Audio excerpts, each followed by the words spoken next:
Valhalla Academy se destaca como um dos 3 principais institutos Hunter no mundo inteiro. Todo ano, um grande número de aspirantes a um TERS tenta ingressar lá, mas a taxa de aprovação é de apenas 1 em 500, o que significa que só uma pequena parcela consegue. E mesmo para aqueles que entram, somente 150 conseguem concluir os estudos. Isso já dá uma ideia de como a dificuldade é extremamente alta, quase comparável aos desafios da vida real.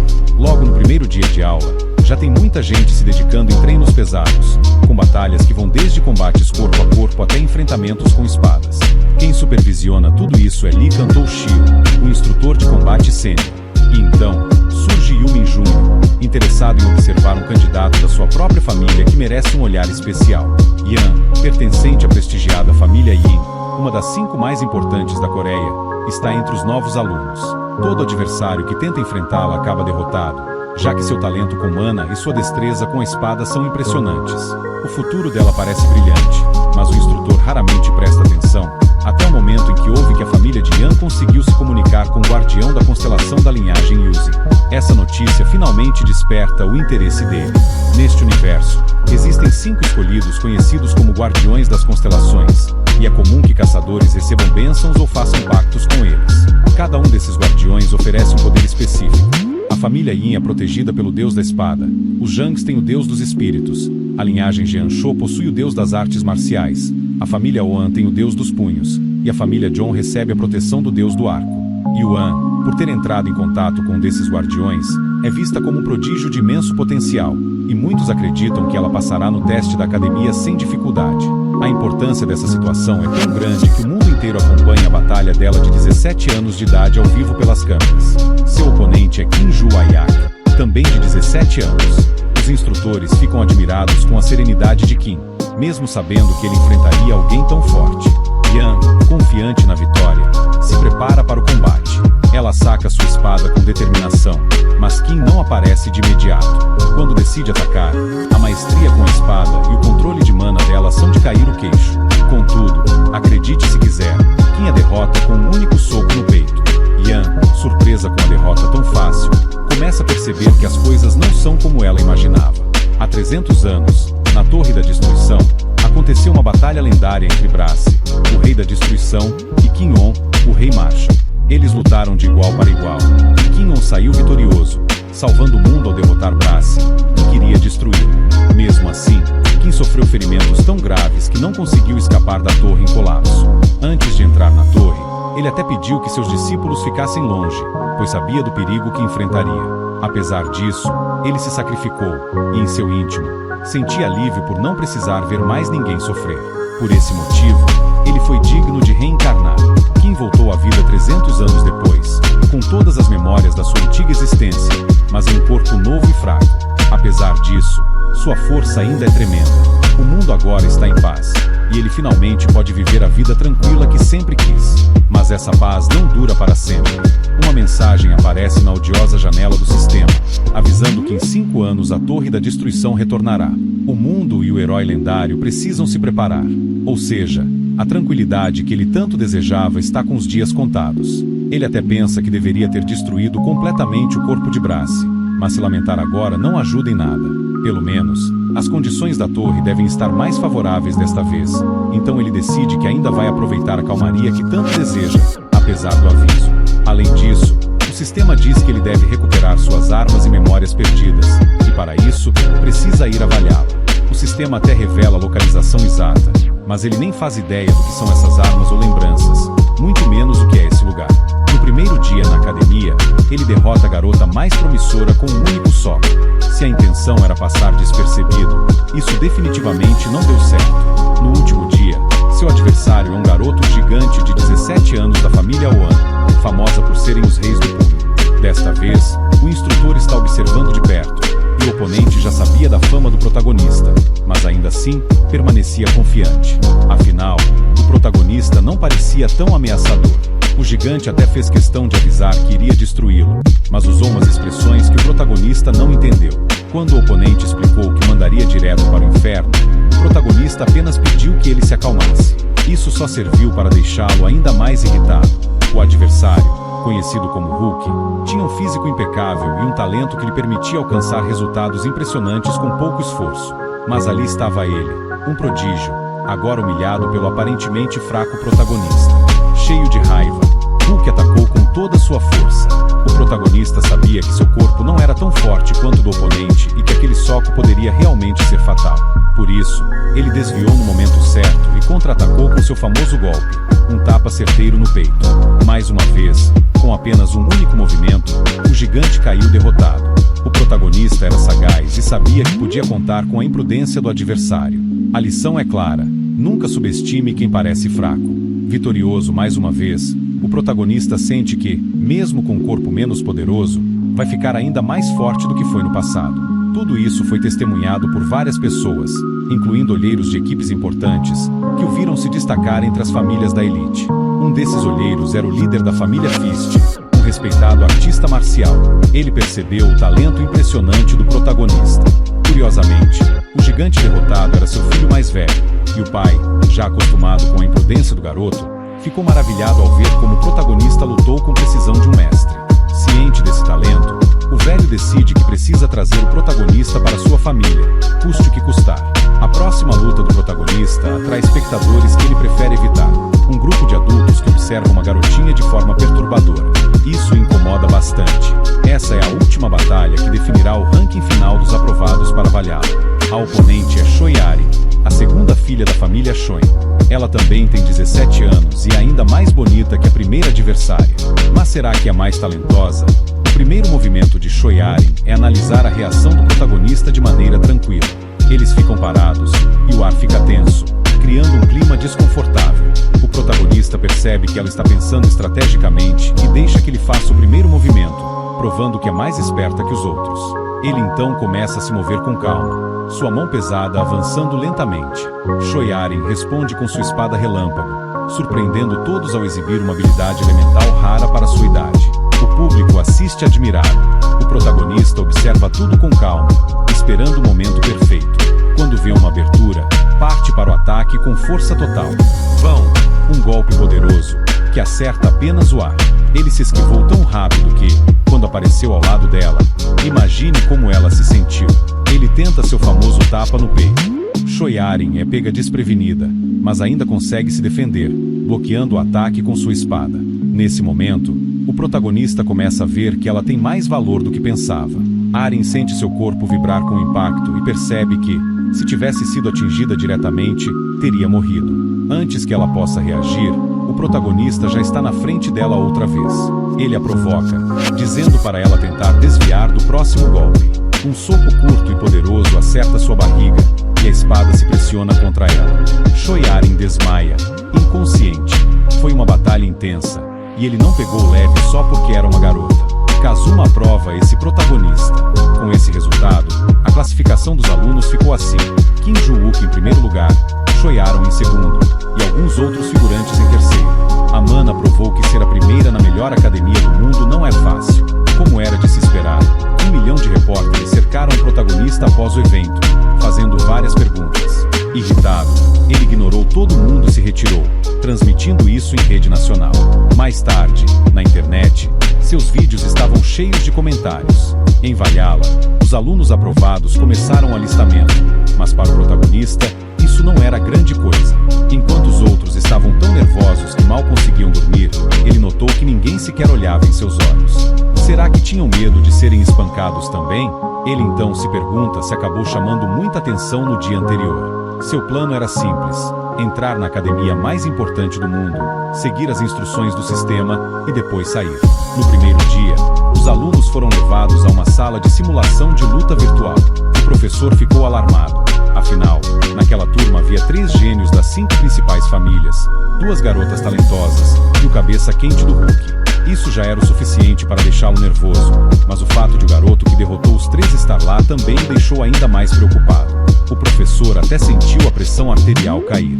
Quando finalmente se acalmou e começou a aula, ele se apresentou, mas imediatamente bagunçou tudo, teletransportando todos para um lugar diferente. Era uma simulação de um ataque de goblins, emitindo uma aura de sede de sangue para mostrar o quão real o mundo pode ser. Os alunos, mesmo os gênios das famílias principais, ficaram aterrorizados ao ver centenas de goblins prontos para atacá-los. O professor se deliciou ao ver todos assustados, exceto um. O protagonista não sentiu nada. Irritado, o professor chamou o aluno e perguntou se ele achava que podia derrotar o monstro sozinho. Ele queria diminuir o ego do garoto famoso, esperando que ele admitisse ser impossível. Todos esperavam que o protagonista reconhecesse seus limites, mas para surpresa geral, ele deu um leve sorriso. Isso irritou o professor ainda mais, pois Kim Nuke disse que poderia fazer isso. Furioso, o professor gritou para ele tentar. O protagonista, antes de aceitar, perguntou sobre a recompensa. Se fosse um teste, ele queria algo em troca. O professor, tomado pela raiva, disse que faria qualquer coisa que o garoto quisesse. E o professor começou a explicar como os monstros atacam. Mas o protagonista disse que nada importava, ele só precisava de uma espada. Deram a ele uma, e então ele saiu da barreira protetora. Todos ficaram em choque, mesmo dentro da barreira, enquanto o professor assistia, esperando que a arrogância do garoto resultasse em uma derrota vergonhosa. Cortes violentos surgiram, revelando microexpressões de um protagonista que parecia quase psicopata. Ele pensou que fazia 300 anos desde a última vez que empunhara uma espada para lutar. Quando criança, em sua vida passada, ele não tinha essas habilidades. Agora, ele havia voltado à sua infância, mas com o talento do Marechal King. Quando um goblin gigante tentou atacar, o protagonista se esquivou com facilidade, enquanto todos observavam de dentro do escudo protetor. A espada que o professor lhe deu era um verdadeiro lixo, e parecia impossível que ele pudesse fazer algo com ela. Naturalmente, os gênios das famílias nobres ficaram indignados e provocados, mas um deles não conseguiu esconder a emoção, corando ao ver a demonstração de poder. O protagonista derrotou todos os goblins com facilidade e então lembrou ao professor sobre sua aposta, exigindo como recompensa uma ida ao Salão das Constelações. Ele também o avisou para não esquecer da promessa. Durante as aulas práticas, o protagonista parecia um deus. Mas, na aula teórica, a situação era bem diferente. Todos estavam calmos e confiantes, enquanto ele estava exausto. Afinal, essa tinha sido a batalha mais difícil que enfrentou em 300 anos. Ele lembrou que nunca tinha ido à escola antes, e coisas como matemática pareciam assustadoras para ele. No fim do dia, todos estavam a caminho dos dormitórios, mas o protagonista só conseguia pensar nas constelações. Ele não sabia nada sobre elas. Afinal, há 300 anos essas coisas sequer existiam. O que ele conseguiu entender é que constelações são caçadores que atingiram o ápice do poder, tratados como deuses por sua imensa fortuna e influência. Valhalla fica na Coreia do Sul e é a terceira maior academia do mundo, repleta de relíquias das constelações. O protagonista refletiu sobre o mundo moderno e o que tudo aquilo significava, mas o que mais nos interessa é que alguém o estava seguindo. A cena muda para a sala do professor, onde o mestre humilhado contava sua experiência. O instrutor sênior descrevia como um monstro havia derrotado 120 criaturas na simulação, e foi aí que descobrimos mais sobre o protagonista. Seu corpo pertence a um órfão, e não alguém de uma família importante. Se ele estava escondendo seu passado, era curioso que tivesse chamado tanta atenção no teste de admissão. O professor pediu permissão para levar o protagonista ao local que ele havia solicitado, enquanto lamentava a situação complicada de sua turma. Tentando consolar o professor, que estava frustrado por ter 3 alunos de famílias nobres sob sua responsabilidade, o instrutor sênior disse que poderia ser pior. Por exemplo, ele poderia ter um estudante estrangeiro da Inglaterra, que seria ainda mais problemático. Isso fez o professor se sentir um pouco melhor. Afinal, nada anima mais do que saber que o problema dos outros é maior que o seu. De costas para o protagonista, Aaron o seguia. Ela se aproximou para pedir que ele a ensinasse esgrima. O protagonista, direto como sempre, recusou sem pensar 2 vezes. Ela insistiu, perguntando por que ele estava sendo tão teimoso. Ele respondeu simplesmente que não queria. Quando ela insistiu mais uma vez, ele a mandou embora, dizendo que não tinha paciência para aquilo. Aaron, obstinada, ficou para trás pensando, me ensina esgrima. No dia seguinte, Kim Ayaki estava pacificamente sentado na aula, contemplando quanto seu corpo era fraco. Ele tinha um controle de mana terrível e 0 poder mágico. Uma maneira de comprovar isso seria encontrar aquela coisa específica. Alguém se aproximou do protagonista, o intercambista problemático da Inglaterra, Rocco Ventri, da família Ventri, acompanhado por sua assistente, Yuria Félix. Como nosso protagonista não sabia nada sobre o mundo atual, ele não fazia ideia de quem era o aluno ou a importância da família Ventri. Rocco, arrogante, ficou irritado com a ignorância do protagonista, mas mesmo assim começou a explicar calmamente sobre sua família. Ele falou sobre as principais famílias e suas linhagens afiliadas, destacando que, ao contrário das outras, Sua família tinha uma constelação guardiã chamada Máscara Raven, que lhes dava uma imensa influência. Rocco falava demais, e o protagonista perdeu a paciência, mandando ele calar a boca e dizendo que não estava interessado em ouvir aquelas baboseiras. Rocco, chocado, perguntou se tinha ouvido corretamente, mas o protagonista respondeu de forma ainda mais agressiva, chamando de idiota e deixando claro que não queria conversa com gente oportunista. Rocco estava prestes a explodir de raiva, mas, antes que pudesse fazer algo, o instrutor sênior ordenou que todos se sentassem. O arrogante se virou furioso para ver quem ousava falar assim com ele. Era o instrutor sênior, que acrescentou que não importava de qual família ele vinha. Ali, ele teria que obedecer ou sair. Humilhado, Rocco deixou a sala, avisando que eles se encontrariam de novo. Depois da aula, o protagonista saía pensando sobre o que tinha aprendido quando, de repente, alguém se aproximou por trás. Era Aaron, a garota persistente. Mais uma vez, ela pediu que ele a ensinasse esgrima. Ele respondeu com um firme não. A cena então corta para o dormitório de Rocco, o arrogante estrangeiro, que estava destruindo coisas de raiva por ter sido humilhado. Para mostrar que era um verdadeiro canalha, ele ordenou que Iria fizesse algo contra a vontade dela. Ele a agarrou pelos cabelos, ameaçando expulsá-la da família se ela não obedecesse. Sem escolha, ela concordou, e Rocco mandou que ela chamasse alguém chamado Derera para eliminar Kim Ju-wook. Enquanto isso, o protagonista estava em seu quarto, tentando treinar magia. No entanto, seu corpo fraco e impuro não permitia que ele obtivesse resultados. No meio do treino, ele se lembrou da garota persistente que o seguia por toda parte, sempre implorando para que ele a ensinasse esgrima. Sem saber como se livrar dela, ele inventou uma desculpa, dizendo que daria uma lição por 10 milhões. Enquanto ele se afastava, Aaron o surpreendeu, pedindo o telefone dele. Confuso, ele entregou, e ela adicionou o número dela e devolveu o celular.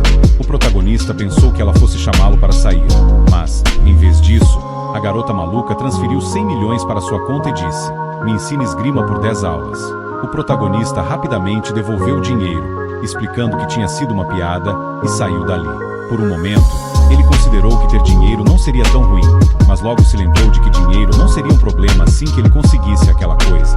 Ele então foi atrás dela, procurando um cofre que ele havia escondido 300 anos atrás nas montanhas da academia. Calculou que deveria haver pelo menos 3 ou 4 cofres ocultos por lá. Com a pouca magia que tinha, emitiu uma onda de mana para localizar os cofres na área. E encontrando o local certo, ele começou a cavar. O corpo do protagonista estava tão fraco que, após menos de 1 minuto de escavação, ele já estava exausto. Ele descansou por um tempo, reclamando de si mesmo por não ter enterrado o cofre em um lugar mais raso no passado. Mesmo assim, continuou cavando a noite toda. Por fim, encontrou o cofre. Para abri-lo, ele fez uma chave mágica, algo que só alguém com conhecimento da forma específica poderia criar. Com a chave pronta, ele abriu o cofre, finalmente revelando o que estava escondido. O cofre estava fechado, e então, aberto. O protagonista finalmente estava dentro. O lugar estava repleto de ouro, mas o verdadeiro tesouro que ele procurava eram as pedras de armazenamento de mana. Ali estavam elas, intocadas há mais de 300 anos, ainda tão impressionantes quanto antes. Agora, com mana suficiente, ele poderia fortalecer seu corpo fraco. Além disso, havia tanto ouro ali que ele nem conseguiria levar tudo de uma vez. No dia seguinte, na escola, após passar a noite inteira cavando, seus músculos estavam em chamas. Sho Aaron estava prestes a pedir uma aula de esgrima mais uma vez. O protagonista, cansado da persistência dela, sentiu até um pouco de pena. Ele havia pesquisado sobre a família dela e descobriu que a família Shoijiene era a única que ainda praticava esgrima. Então, ele perguntou por que ela não treinava com sua própria família. Aaron explicou que ninguém na família empunhava a espada tão bem quanto ele. O protagonista ficou surpreso, assim como você deve estar agora. O pai dela, o líder da família de esgrimistas, não era melhor que ele. Antes que ela pudesse continuar, uma professora apareceu e chamou o protagonista, Ju, educadamente, dizendo que o pedido dele havia sido atendido. Aaron, que estava prestes a insistir de novo, mudou de ideia, mas milagrosamente, Ju disse: "Amanhã, às 6 horas da manhã, no campo de treinamento." Ela ficou sem acreditar que realmente conseguiria uma aula, e de graça. Depois disso, ele foi até a sala dos professores, onde o professor disse que precisavam ser rápidos porque a aula começaria logo. O pedido do protagonista para acesso ao prédio da constelação tinha sido aprovado, mas ele só poderia ir até o porão da escola e não além de um certo andar. Ju aceitou e, naquela noite, Após as aulas, ele seguiu para lá. O professor o conduziu ao prédio subterrâneo que abrigava os tesouros de Valhalla, no Salão da Constelação. O local era fortemente protegido, com mais segurança do que na própria entrada da academia, o que mostrava a importância do lugar. O protagonista notou que as paredes da torre estavam cobertas de selos mágicos de proteção até o limite. Ele até se perguntou, em voz alta, como alguém poderia descer ao segundo andar sem ser notado. Percebendo as ideias perigosas do garoto, o professor o advertiu, dizendo que ele poderia ser preso ou expulso por tentar algo assim, e que, de qualquer forma, não funcionaria. No segundo andar, o poder das constelações fluía livremente, e qualquer um que entrasse teria sua mente destruída ou enlouqueceria. O protagonista fez algumas perguntas, deixando o professor em dúvida sobre se ele deveria mesmo ter autorizado o garoto a estar ali. Mas não havia volta. Assim que o protagonista entrou, o professor não podia mais fazer nada. Dentro, o protagonista confirmou a informação do sistema. Suas memórias e armas estavam no 5º andar subterrâneo, mas ele não tinha permissão para entrar.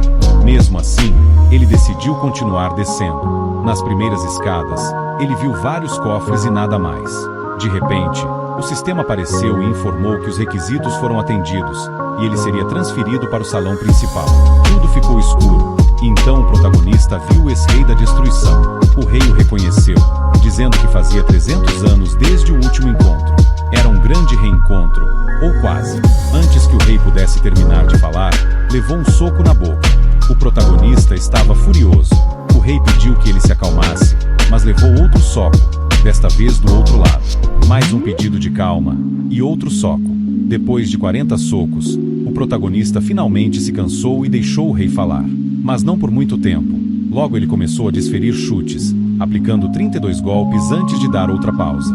Por fim, o rei da destruição conseguiu falar. Ele explicou que estavam em um mundo imaginário, um espaço dentro de uma relíquia, e que aquele corpo não era real. O protagonista ouviu, enquanto a explicação do rei revelava que ele, o próprio rei da destruição, havia se tornado uma constelação. O protagonista não deu a mínima e acertou outro soco na boca do rei da destruição. Do lado de fora, o professor esperou por 30 minutos até ver Juluk sair sem nenhum problema. Aliviado, o professor perguntou se algo tinha dado errado lá dentro. O protagonista respondeu que não, mas por dentro pensou que sim, já que se tivesse descido mais um andar, sua mente teria se despedaçado.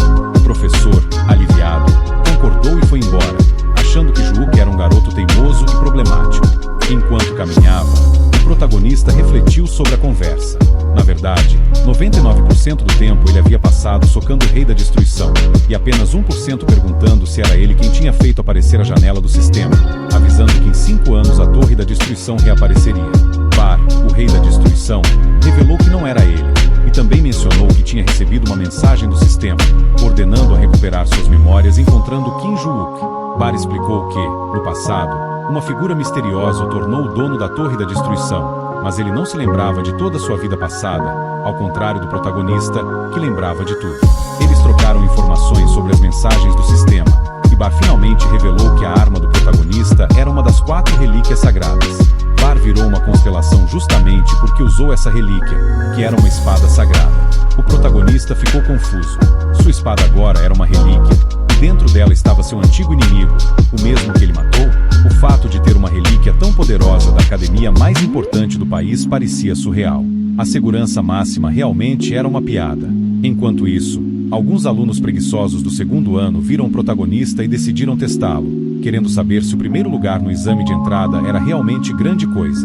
O protagonista, tranquilo, perguntou se eles realmente queriam lutar, e quando ouviu que sim, não perdeu tempo. O primeiro a tentar foi um careca, e o protagonista o acertou na garganta e depois no peito, mandando o cara voando como um pássaro. Um outro aluno desviou o olhar por um segundo, e quando voltou a olhar, o protagonista já estava com a espada em punho, desafiando todos a atacarem juntos.